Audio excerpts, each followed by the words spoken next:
Niko hapa kuzungumzia mada, unafanya nini kudhibiti kutokwa na damu katika dharura? Unaweza kuwa mpita njia barabarani, unaweza kuona mtu akigongwa na gari, mtoto akianguka, au mtu mzima akianguka na ghafla damu ikatoka kwa wingi. Kwa hivyo unafanya nini? Jambo la kwanza kukumbuka ni kujaribu na kuweka shinikizo kwenye eneo ambapo damu inatoka. Hii inasaidia sahani za damu na vipengele vya kuganda. Kwa hivyo vipengele na protini zinazosaidia kudhibiti kutokwa na damu huja kusaidia papo hapo. Pia, inapunguza au kufunga lumen au sehemu ya ndani ya ateri au mshipa wa damu unaosambaza damu. Kwa hivyo mara moja inasimamisha kutokwa na damu.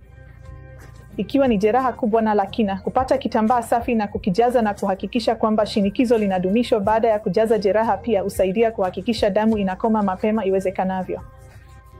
Mbali na hili, ikiwa una uzoefu kidogo zaidi, kupata kitambaa safi na kufunga kile tunachokiita tourniquet si chochote ila ni shinikizo linalowekwa tu karibu na mwili. Kwa hivyo, karibu zaidi na mwili kutoka pale jeraha lilipo, sema kuna mtu ambaye amekatwa kidole. Kwa hivyo usambazaji wa damu kawaida hutoka mkononi na kisha kwenda kwenye kidole. Kwa hivyo hakikisha kuweka shinikizo karibu na mwili. Hakikisha kwamba usambazaji wa damu kwenye kidole hiki umepunguzwa na hivyo kupunguza kutokwa na damu. Bila shaka, jaribu kutafuta watazamaji, msaada wa watu wengine na piga nambari za dharura. Hakikisha kwamba huduma ya dharura inafika haraka iwezekanavyo.